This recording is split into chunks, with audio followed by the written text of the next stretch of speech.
마태복음 28장 19절 20절입니다. 그러므로 너희는 가서 모든 민족들을 가르치고 아버지와 아들과 성령의 이름으로 그들에게 침례를 주며 무엇이든지 내가 너희에게 명령한 모든 것을 그들에게 가르쳐 지키게 하라. 보라, 내가 세상의 끝까지 항상 너희와 함께 있느니라 하시니라. 아멘. 기도드리겠습니다. 하나님 아버지 감사합니다. 하나님이 우리에게 주신 많은 명령들이 있는데 그 가운데 침례가 있습니다. 이 시간 우리가 침례에 대한 말씀을 함께 나누려고 합니다. 침례를 통해서 침례가 어떤 우리를 구원을 이루는 것이 아니라 우리가 하나님의 아들이 된 것을 이렇게 외부로 나타내는 것이는데, 우리가 이번에 야유 모임을 준비하면서 또 이런 침례식을 하려고 합니다. 이런 걸 통해서 우리가 하나님의 아들임을, 또 우리를 위해 죽으신 그 예수님을 또 기억하려고 하는데, 이런 말씀들을 통해서 분명한 침례의 의미를 우리가 마음판에 새길 수 있는 그런 시간이 될 수 있도록 이끌어 주시기 부탁을 드립니다. 정말 성령께서 이 시간을 도와주시기 부탁을 드리며 주 예수 그리스도의 이름으로 기도드립니다. 아멘.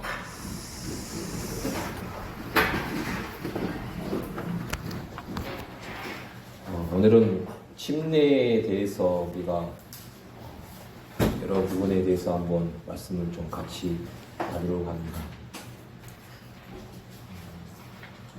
침례라는 것은 침례교, 장로교가 있고 감리교가 있고 성결교가 있는데, 어떤 침례교에서만 행하는 의식이 아니라 주님의 말씀에 또 주께서 명하시는 의식입니다. 밥티조, 침례란 말이 밥티조라는 이제 그런 말이 있는데, 헬라어인데 이 구약 성경에는 그런 말씀이 전혀 기록되어 있지 않습니다. 또 율법에도 역시 침례에 관한 규정은 없습니다. 유대인들의 그 목욕 의식 중에 일종인 그 미크바라는, 때로는 미크바옷 또는 미크베스라는 것이 있는데, 이제 몸을 물에 담그는 것입니다. 이제 어떻게 보면 침례하고 좀 비슷하죠. 그러나 의미는 전혀 다릅니다. 유대인들이 어떤 부정한 것을 만났을 때, 몸에 부정한 것이 접촉했을 때, 또 그런 더러운 일을 또 어떤 일을 했을 때, 이제 이런 미크바를 행했다고 합니다. 예를 들어서 시체를 만진 유대인들은 이제 부정해지잖아요.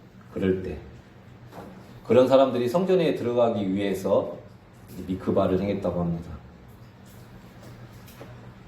이방인들, 이교도들이 유대교로 또 개종할 때 역시 할례와 더불어 이런 미크바를 행하도록 했답니다.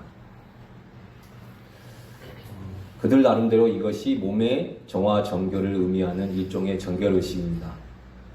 그렇다고 해서 이것이 모세의 율법에 따른 것이냐, 그런 것은 절대 아닙니다. 유대의 구전 율법에 따른 것입니다. 침례냐 세례냐, 이것은 많은 참 논쟁이 있고 많은 이제 논쟁이 있는 것들 중에 하나입니다. 침례라는 의미는 물속에 완전히 잠겼다가 올라가는 것, 침례는. 하지만 세례는 물을 뿌리는 것, 위에서 아래로 이렇게 물을 뿌리죠. 예를 들어서 어떤 옷감을, 어떤 색깔을 내기 위해서 이제 어떤 그 준비된 어떤 색이 된 그 물이 있을 때 거기에 딱 푹 담그잖아요. 그런 의미. 이제 그런 의미를 헬라어로는 이제 밥티조라고 이제 표현을 하는데, 또 예를 들어서 우리가 뭐 국수를 삶아 먹는다 할 때, 국수를 할 때 뜨거운 물에 담그잖아요. 그런 의미. 이제 그런 의미가 바로 침례의 의미입니다. 영어로는 뵙티즘이라고 하죠. 뵙티즘. 그러나 이제 세례는 이제 물을 뿌리는 것, 아주 좀 다르죠. 그리고 우리가 보고 있는 이 킹제임스 성경에는 세례란 단어가 전혀 없습니다. 다 모든 게 다 침례로 기록되어 있는데요.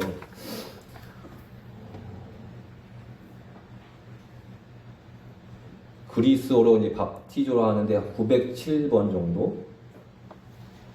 그래서 신약 성경에 이제 총 115번이 이제 나와 있는데 명사로 기록된 밥티스마가 23번, 그리고 인물, 뭐 침례자 요한한테 침례 그런 때 15번 정도 기록되어 있고, 동사로가 한 77번 이렇게 기록되어 있다고 합니다.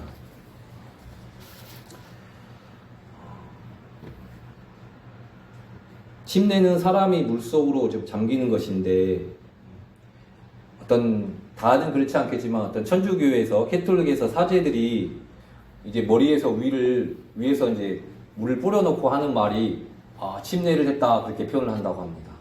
어떻습니까, 말이? 말이 안 맞는 말이죠.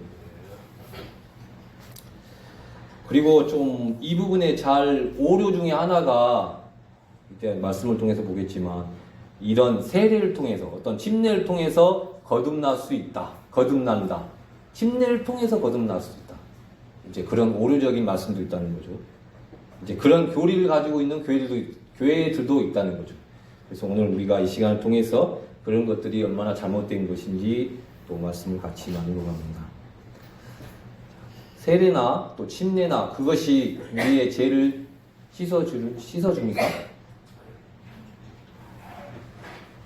그것은 우리의 육체, 베드로전서 이따가 계속 보겠지만 3장 21절의 말씀에는 분명히 육체의 더러운 것을 제거하는 것이 아니요 선한 양심이 하나님을 향하여 응답하는 것입니다. 침례를 통해서 우리의 육체의 더러운 것을 제거할 수는 없습니다. 그걸 통해서 우리가 선한 양심, 내가 침례를 받음으로 인해서 내가 하나님의 아들이 되었다. 내가 구원받았다. 이제 이것을 모든 사람들에게 이제 어떻게 알리는 거라는 거죠. 이 침례식. 저는 2003년 10월 3일 결혼식을 했습니다. 사랑하는 이수진 자매님을 만나서. 그때 어떤 친구는 그러더라고. 야, 이 새끼, 죄송합니다. 친한 친구인데, 제가 이제 결혼을 한다고 하니까, 야, 이제 속였다 그러더라고. 지금까지 뭐, 이렇게 오랫동안 사귄 여자가 있었으면 속였냐 했는데, 저는 사귄 적이 없습니다. 이게 어떤 중매를 통해서 선을 보고, 서로의 좋다는 신호와, 그래서 10월 3일, 2003년 10월 3일, 올해가 20년입니다. 그래서 이 결혼식을 통해서 내가 어떤 아내를 만나서 이렇게 이제 제가 결혼했다면 알리는 것처럼 이 침례식을 통해서 뭐 침례식을 전에도 분명히 다 하나님의 아들이고 하나님의 자녀가 되었다는 건 알 수는 있죠. 우리가 이제 입을 통해서 나는 구원받았습니다. 나는 하나님의 아들입니다. 하는 걸 통해서 알 수 있지만 이 침례식을 통해서 한번 공개적으로 이렇게 사랑하는 형제님들 앞에 보여주는 거라는 거죠. 아주 뜻깊은 자리입니다. 우리가 이제 형제님들이 그런 부분을 준비를 하고 있지만 저도 막 여러 가지 막 보면 이 침례식을 할 때 막 사진도 찍어주고 어떤 축하할 일이니까 공개적으로 저 10월 3일날 축하 많이 받았습니다. 그런 것처럼 아주 참 뜻깊은 자리라는 거죠. 침례와 세례가 어떻게 보면 아까 뿌리는 것이라 했는데 이 잘못된 것을 알 수 있는데 이 말씀 한번 보겠습니다. 마태복음 3장 16절입니다.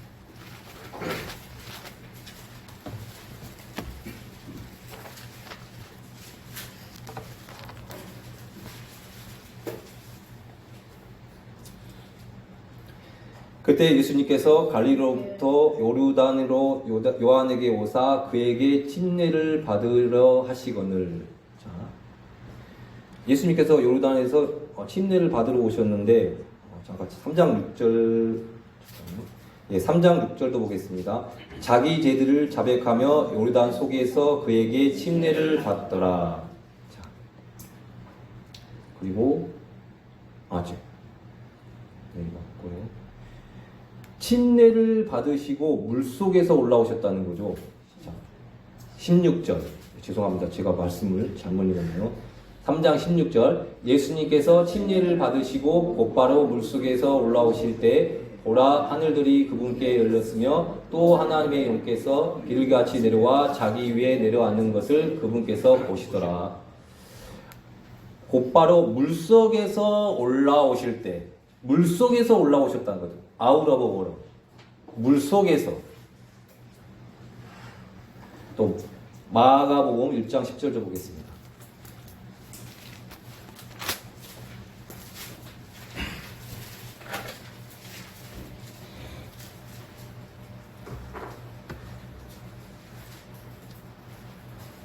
마가복음 1장 10절.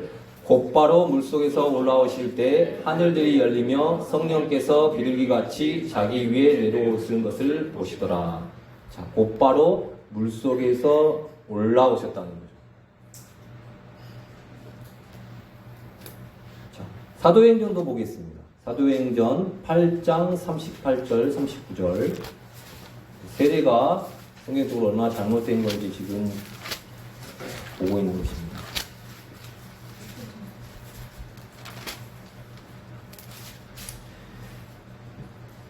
빌립이 이르되 만일 그대가 마음을 다하여 믿으면 받을 수 있느니라 하니 그가 응답하여 이르되 예수 그리스도께서 하나님의 아들이심을 내가 믿노라 하니라. 그가 명령하여 병거를 멈추게 한 뒤 빌립과 내시가 둘 다 물속으로 내려가니 그가 내시에게 침례를 주느라. 39절도 보면 그들이 물속에서 나와 올라올 때 물속에서 이런 말씀들을 통해서 세례가 아닌, 세례는 혹시 세례 받으신 적 있으십니까? 저는 예전에 세례 받은 적이 있습니다. 이렇게 뿌림을 이렇게 위에서 뿌리시더라고요. 이렇게 다시 집도하시는 분이. 근데 침례는 분명하게 물속에서 받는다는 거죠. 우리 교회에서 지금까지 주님이 주신 많은 명령들 가운데 행하고 있는 것 중에 하나가 뭡니까? 매달 첫째 주, 첫 번째 주 하는 것, 주의 만찬. 그리고 좀 전에 읽었던 마태복음 그 말씀에 따라서 우리가 이번에 이제 이 침례식을 하려고 하는 겁니다. 그렇다고 해서 그 의식이 어떤 사람을 구원을 주는 능력을 주거나 또 삶을 거룩하게 한다, 그렇지는 않다는 거죠. 다만 자기 마음 가운데 있는 그 믿음, 내가 하나님의 아들이 되었다, 내가 하나님의 사람이라는 것을 외적으로 이제 보여주는 것이라는 거죠. 그러면 이 침례를 누가 언제 어떻게 받아야 하는가? 누가 언제 어떻게?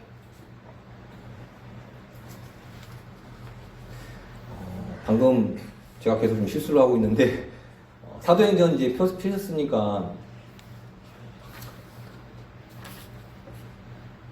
이 이디오피아 내시가 이제 복음을 들었죠.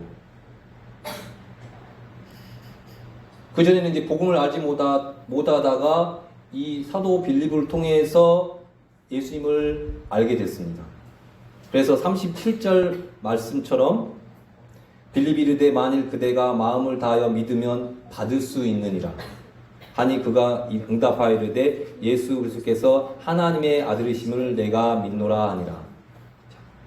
이 이디오피아 내시가 예수 그리스도께서 하나님의 아들이심을 믿었을 때 그때 침례를 받을 수 있다는 거죠. 우리 사도행전 16장도 보겠습니다.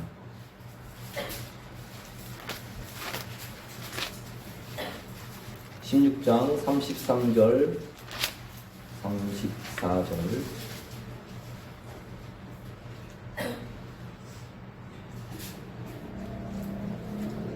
그밤 바로 그 시각에 그가 그들을 데려다가 채찍 맞은 자를 씻어주고 자기와 자기의 온 가족이 즉시 침례를 받은 뒤에 그들을 데리고 자기 집에 이르러 그들 앞에 음식을 차려주며 자기의 온 집과 함께 하나님을 믿고 기뻐하니라.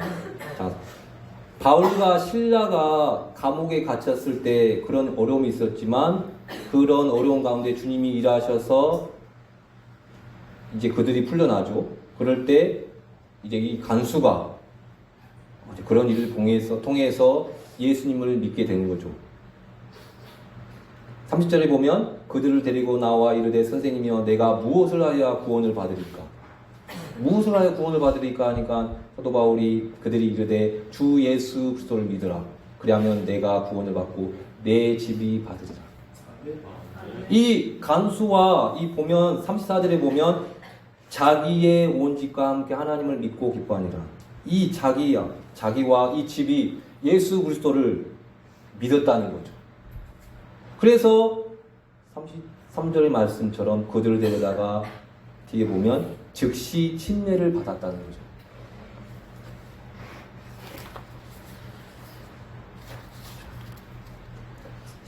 사도행전 18장 8절도 보겠습니다.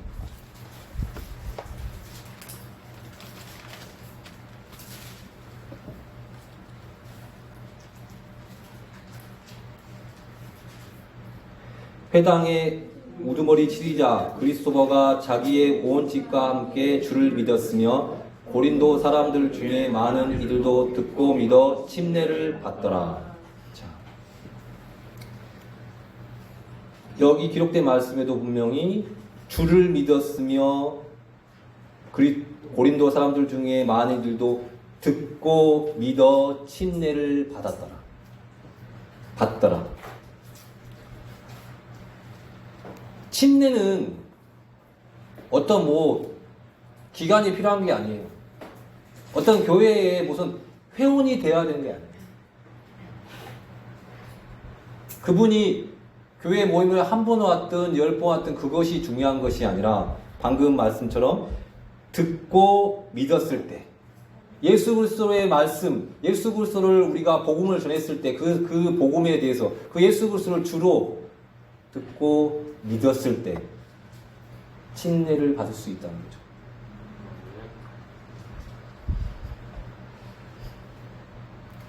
어떤 특별한 시간, 때가 필요한 것이 아니라는 거죠. 구원 받으면. 그래서 또 그분이 침례를 하시겠습니까? 아, 예. 그러면 그곳에 물이 있다면 물속에서 침례를 받을 수 있다는 거죠. 우리 광양 말씀 침례교회 회원이 돼가지고 어느 정도 기간 동안에 저 사람 진짜 구원받은 사람 맞아 잘 지내는지 확인하면서 그런 것이 아니라 그분이 마음으로 믿어 입으로 시인했을 때 어떤 성경을 배우고 그럴 필요가 없는 거예요. 그러면 그분은 침례를 받을 수 있다는 거죠. 그렇다면 이 부분도 참 침례는 그러면 누가 줘야 되는가? 참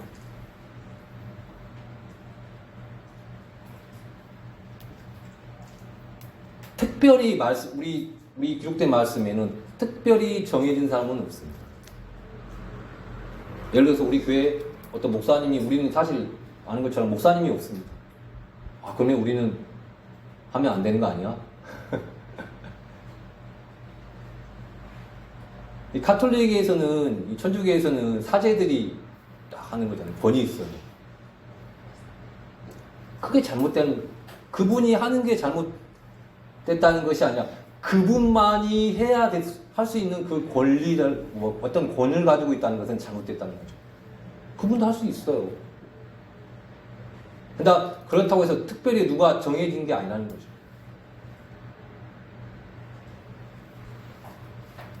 우리가 이런 걸 할 때 교회에서 이제 상의를 하죠. 이번에 모여서 우리가 침례식을 하려고 합니다. 그러면 이제 침례위원도 우리가 같이 이야기해서 그러면 이번에는 누가 이렇게 하면 좋겠습니다. 그러면 그거에 따라서 하면 된다는 거죠.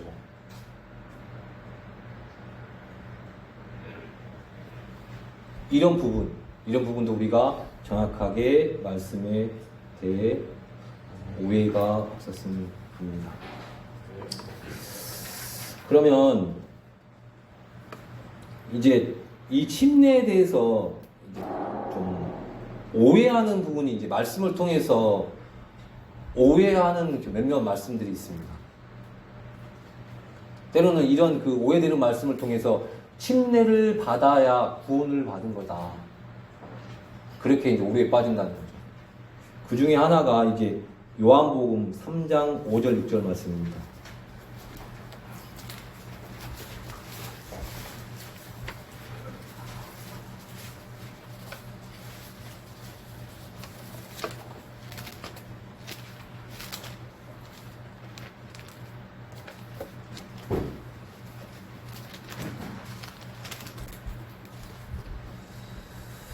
예수님께서 대답하시되 진실로 진실로 내가 내게 이르노니 사람이 물에서 나고 성령에서 나지 아니하면 하나님의 왕국에 들어갈 수 없느니라.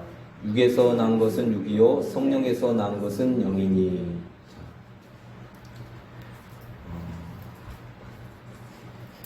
여기 보면 이제 물에서 나고 이 부분을 침례를 받아야 세례를 받아야 하나님의 왕국에 들어갈 수 있다고 한다는 거죠.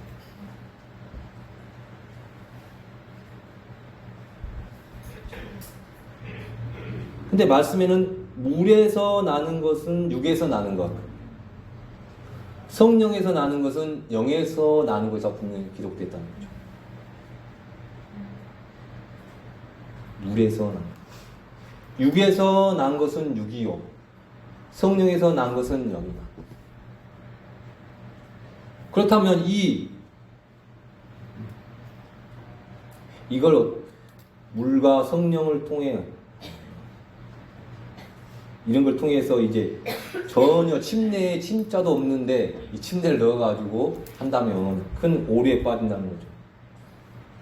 여기서 이제 물에서 난다. 이것은 육신의 출생. 이제 그것을 의미한다는 거죠. 이 여자들의 그 몸에 있는 그 모태 양수죠. 양수 그 의미. 그래서 이런 오류에 빠진다는 거죠. 그 부분이 좀 잘못된 부분입니다.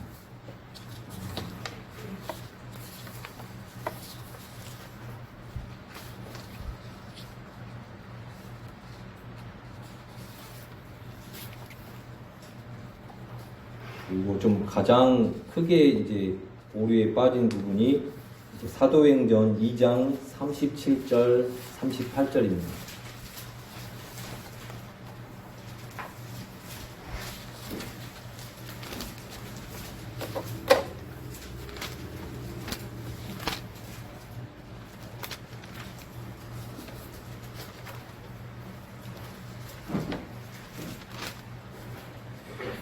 이제 그들이 이 말을 듣고 마음속으로 찔러 베드로와 나머지 사도들에게 이르되 사람들아 형제들아 우리가 어찌할까 하거늘 이에 베드로가 그들에게 이르되 회개하고 너희 각 사람이 예수 그리스도의 이름으로 침례를 받아 제들의 사명을 얻으라. 그리하면 너희가 성령을 선물로 받으리니. 여기 보면 예수 그리스도의 이름으로 침례를 받아 제들의 사면을 얻으라.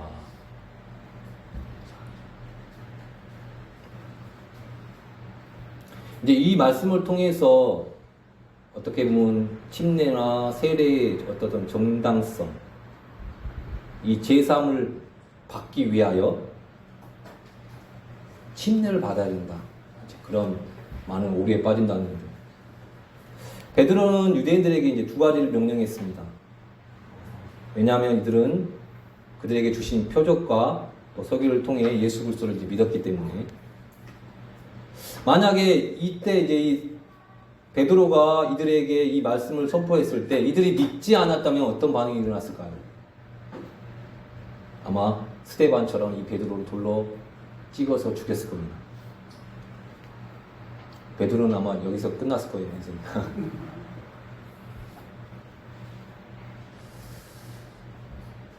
이들은 구원을 받기 위해 이제 침례를 받은 것이 아니라 이제 회개를 하고 믿었기 때문에 주 예수 그리스도를 믿었기 때문에 침례를 받았다는 것이죠.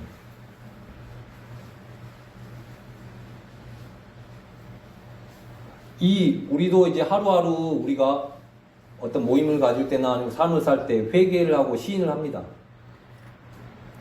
뭐 고해성사, 뭐 천주교에서는 고해성사나 뭐 자백, 고백하는 것. 이제 그런 부분들이 참 좋죠. 하지만 분명히 그런 좋은 부분도 있지만 어떤 기록된 말씀을 통해서 무엇도 있어야 되냐면 기록된 통해 마음의 찔림도 있어야 된다는 거죠. 왜냐하면 사도행전 2장에 지금 나오는 이들은 이 베드로의 말씀을 들으면서 마음속으로 찔렸다고 했단 말이에요. 근데 7장에 나올 때 이 스데반이 말씀을 전하니까 그들은 마음이 찌는 게 아니고 마음이 확 격동해가지고 화가 나가지고 결국 스데반을 죽이잖아요. 어떻습니까? 반응이 반대라는 거죠.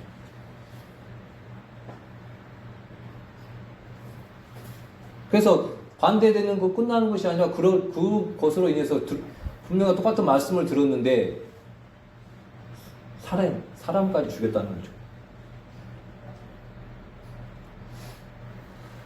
이런 2장에 나오는 이 유대인들 향해서 그들은 뭐라고 하냐면 우리가 어떻게 해야 합니까?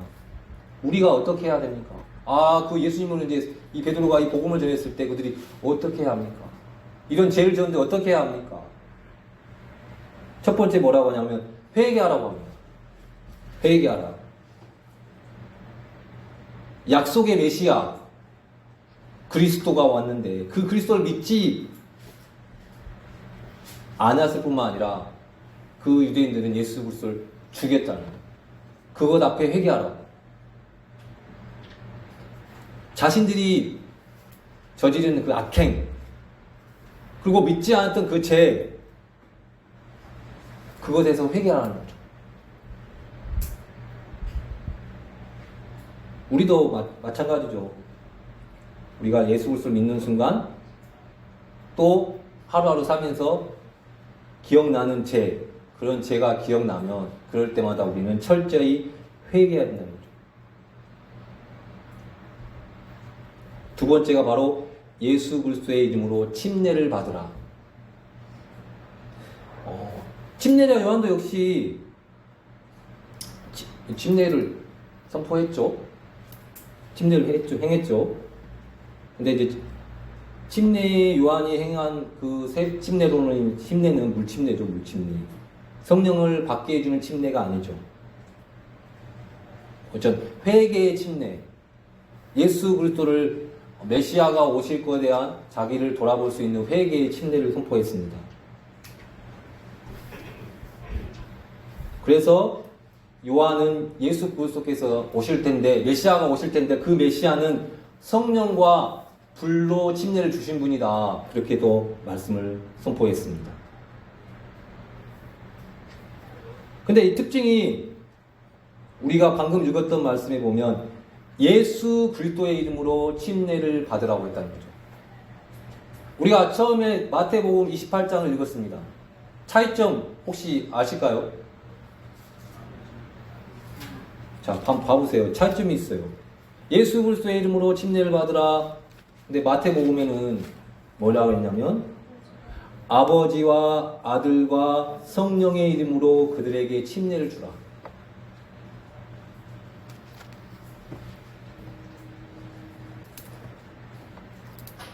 어떻습니까? 차이점 보입니까?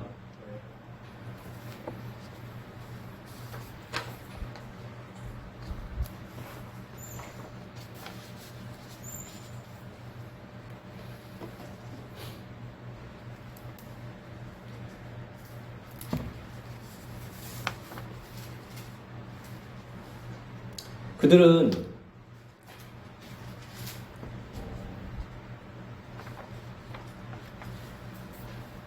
아버지 하나님과 유대인들은 아버지 하나님과 성령 하나님을 믿는 믿음은 있습니다. 그들이 아버지 하나님을 부인하거나 성령 하나님을 부인했던 건 아니에요.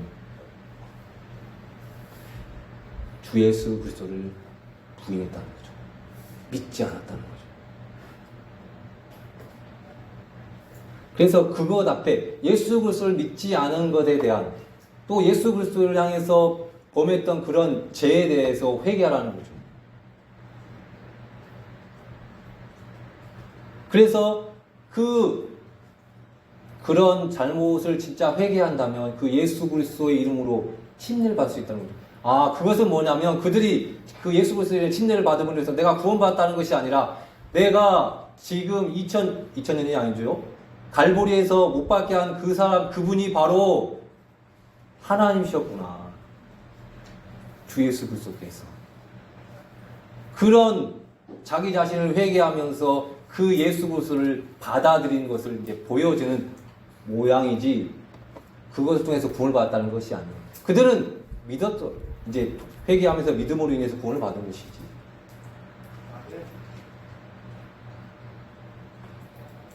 그때 당시에 그들이 예수 그리스도의 침례를 받는다는 것은 아주 어떻게 보면 대단한 믿음인 거죠. 유대인들이 생각해 보세요. 예수 그리스도의 이름으로 침례를 받고 있어요. 어떤 사람이. 그러면 그냥 받는가 보다 그렇게 볼 것 같습니까? 예수 그리스도를 믿지 않는 사람들은 여전히 사도행전 10장 나오고 스데반을 향해서 돌로 쳐 죽인 것처럼 저 예수 믿는 사람이라고 저 가만히 두지 않는다는 거죠.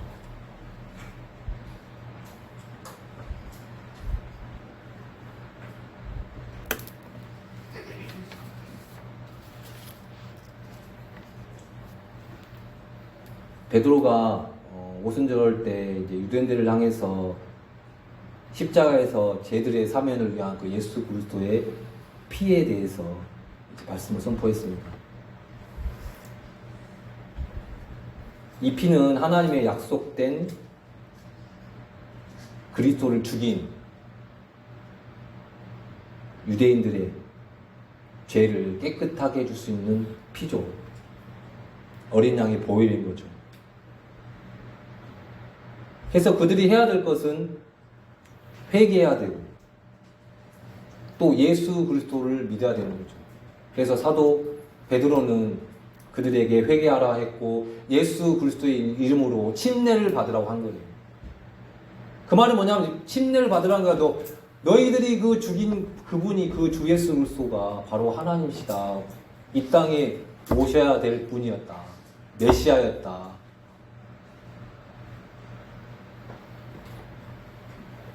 그래서 그들에게 회개의 침례를 선포한 것이었죠. 어떤 구원의 침례가 아니라. 근데 이제 이런 말씀을 잘 모르면 예수 그리스도의 이름으로 침례를 받으라 했으니까 그래서 그것이 제들의 사면을 얻는다 하니까 내가 예수 그리스도의 이름으로 침례를 받아야 되구나. 자, 예수 그리스도의 이름으로 침례를 받는다는 것도 우리 이방인들에게는 아주 잘못된 거죠. 우리는 이스라엘 밖의 외인들이고 우리는 하나님의 약속과 전혀 상관없는 자들이잖아요. 예수님을 믿기 전에 혹시 아버지 하나님을 믿어본 적 있으십니까? 성령 하나님을 들어본 적은 있으십니까? 저는 들어본 적이 없습니다. 당분이나 들어봤고. 근데 이들은 그걸 안다는 거죠. 성령 하나님을 알고 아버지 하나님을 알기 때문에 예수 그리스도의 이름으로 침례를 받는다는 거죠. 유대인들에 대한 침례. 근데 우리 이방인들이 우리가 받을 침례는 아버지와 아들과 성령의 이름으로 침례를 받아야 된다는 거죠. 내가 그 아버지 하나님과 내 안에 있는 성령 하나님, 나를 위해 죽으신 그 주 예수 그리스도 아들 하나님을 내가 믿습니다. 그걸 이제 많은 사람들에게 보여주는 거라는 거죠. 공개적으로. 그게 바로 침례라는 거죠. 자, 또 오해의 소지를 이제 좀 일으키는 이 말씀. 사도행전 3장 21절입니다. 죄송합니다. 베드로전서 3장 21절.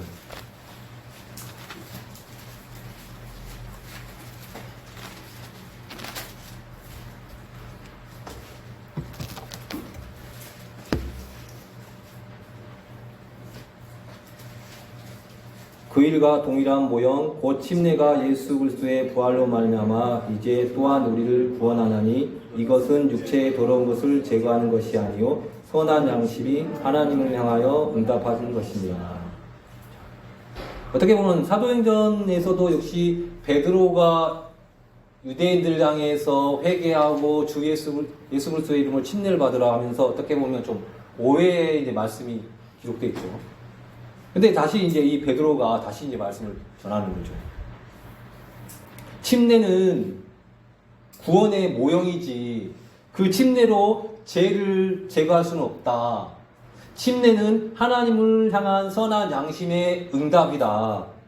이제 다시 베드로가 말씀을 이야기한다는 거죠. 똑같은 베드로입니다. 2장에 나온 베드로, 이 베드로전서에 나온 베드로.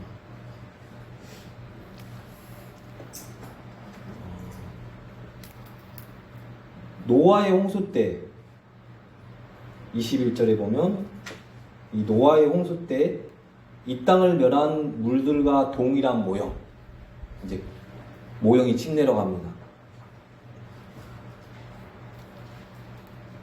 노아의 홍수는 이 땅을 완전히 덮었죠. 그것을 이제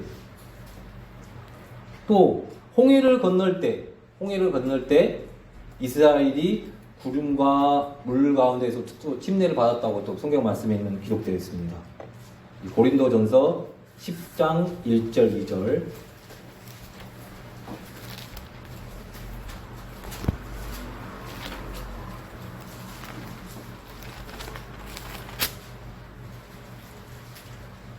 또한 형제들아 나는 이것을 너희가 모르기를 원치 않으니 곧 우리 조상들이 다 구름 아래에 있고 모두 바다를 지나가며 모두가 구름과 바다 속에서 모세에게로 침례를 받고. 이제 홍해 바다의 물은 세상을 예표하는 이집트를 심판하는 죽음의 물이었습니다. 이집트를 심판하는 죽음의 물이었고 이스라엘은 구원하는 물이었습니다. 침례는 죽음을 통한 구원을 보여주는 모형이라는 거죠. 이제 홍해를 건넌 이스라엘은 물로 말미암아 이집트에서 군대로부터 구원을 받았습니다.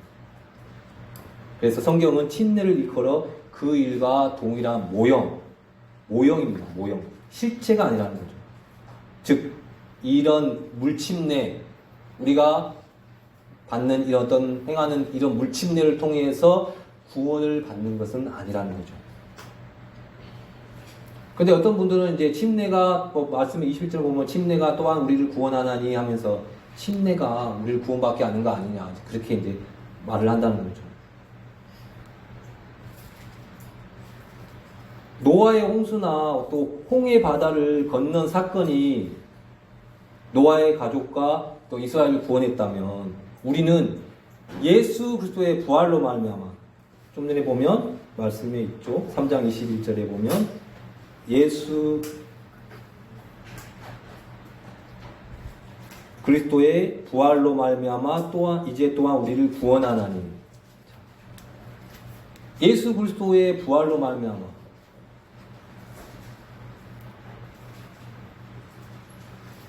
우리는 예수 그리스도의 부활로 말미암아 우리를 구원을 받았다는 거죠. 예수님이 우리를 위해 죽으셨고 부활하심으로 말미암아 구원을 받았다는 거죠. 이게 바로 성경에는 이제 성령 침례라는 게 있습니다. 그것은 우리가 예수 그리스도를 받아들이는 순간 성령께서 우리를 예수님의 죽으심으로 예수님의 부활로 우리를 이끈다는 거죠. 그 침례. 이건 내가 받은 적이 없는데요. 어떻게 알 수 있죠? 기록된 말씀을 통해서.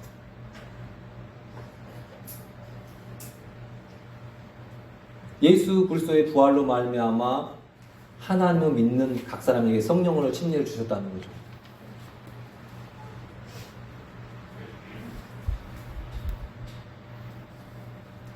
예수님을 믿는다는 것, 구원을 받았다.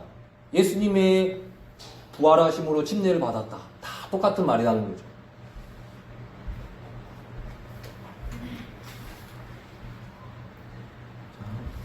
마가복음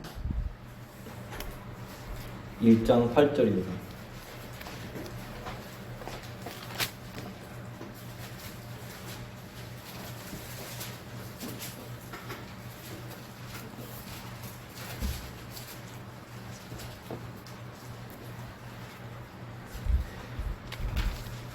참으로 나는 너희에게 물로 침례를 주었거니와 그분께서는 너희에게 성령님으로 침례를 주시리라 하니라. 침례의 요한이 물로 침례를 주면서 말씀한 것입니다. 또 예수님은 승천하시기 전에 제자들에게 분명히 말씀하셨습니다. 참으로 요한은 물로 침례를 주었을 때 너희는 이제부터 많은 날이 지나지 아니하여 성령님으로부터 침례를 받으리라. 사도행전 1장 5절 말씀입니다. 노아의 가족들이 이 대홍수라는 물에서 구원을 받았던 것처럼 또 출애굽한 이스라엘이 바닷속을 통과하면서 물로 구원을 받았던 것처럼 우리는 예수 그리스도의 부활로 말미암은 침례,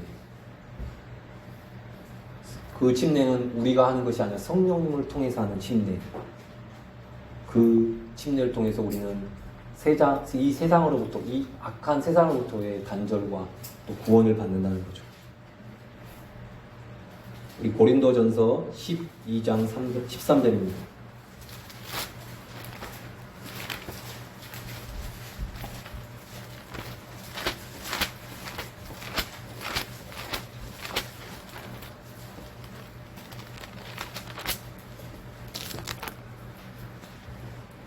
우리가 유대인이나 이방인이나 매인자나 자유론자나 모두 한 성령에 의해 침례를 받아 한 몸 안으로 들어왔으며 모두가 마시게 되어 한 성령 안으로 들어왔느니라. 한 성령에 의해 침례를 받아 한 몸 안으로 들어왔으며, 이제 우리가 예수 그리스도를 믿었다면 우리는 한 성령에 의해 침례를 받아서 한 몸, 이 한 몸이 누구겠습니까? 주 예수 그리스도. 주 예수 그리스도. 이제 우리는 한 몸 안에 그래서 들어와 있어요. 그래서 여기 있는 한 분 한 분들이 뭐냐면 한 지체인 거예요. 예수 그리스도의 몸 안에 있는 한 지체. 어떤 조직체가 아니에요. 조직이 아니라 유기체, 서로가 각자의 역할을 하는 유기체가 되었다는 거예요. 저는 참 이게 조직체가 아니고 유기체라는 말 참은 상담. 한 성령에 의해 침례를 받아.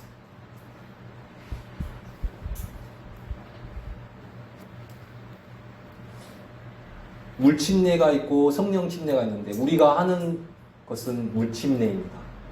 우리가 이번에 가서 할 의식은, 의례는.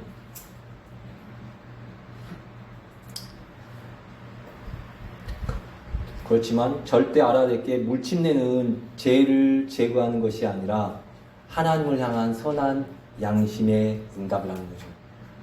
하나님, 저를 이렇게 저 같은 사람을 구원해 주셔서 너무 감사합니다.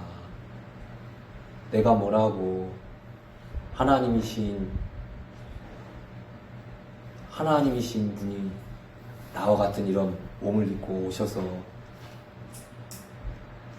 십자가에서 돌아가셨으니까 그 하나님 감사합니다. 그 하나님께 영광을 돌립니다. 이런 선한 양심의 응답을 하는, 그게 바로 침례라는 거죠. 이것을 그래서 이 많은 형제자매들 앞에서 내가 예수 그리스도를 이제 믿게 되었습니다. 나도 이제 하나님의 자녀입니다 하는 것을 공개적으로 보여주는 거라는 거죠. 그러면 제가 뭐라 하겠습니까? 우리 진욱이한테 진욱아 축하한다고 아니고 진욱이 형제 축하해. 제가 10월 3일날 결혼합니다 했을 때 축하해 그런 것처럼 우리가 이런 침례 의식을 행하려고 한다는 거죠. 이건 절대 부끄러운 것이 아닙니다. 우리 교회가 완전하지는 않습니다. 하지만 우리가 기록된 말씀에 따라서 한 부분 이런 의식도 행하려고 합니다. 하고 있고요. 또 삶 속에서도 각자의 하나님 주신 말씀에 따라서 많은 삶을 살 겁니다. 저는 하나님께 진짜 감사한 건 뭐냐면 저희 어머니를 이렇게 어제도 뭐 2번 갔다 왔지만 그렇게 어머니를 돌아볼 수 있게 해주신 하나님 너무 감사합니다. 그것은 어떤 저로 말미암지 않고 하나님의 선물, 그 믿음이라는 그 하나님의 선물 통해서 제가 그렇게 살 수 있다 싶으니까 너무 감사하거든요. 사랑하는 형제매들이 하루하루 사시면서 그런 하나님으로 말미암는 그 믿음의 성령의 열매가 풍성히 가하는 하루하루가 되었으면 좋겠습니다. 네. 그것으로 마치겠습니다.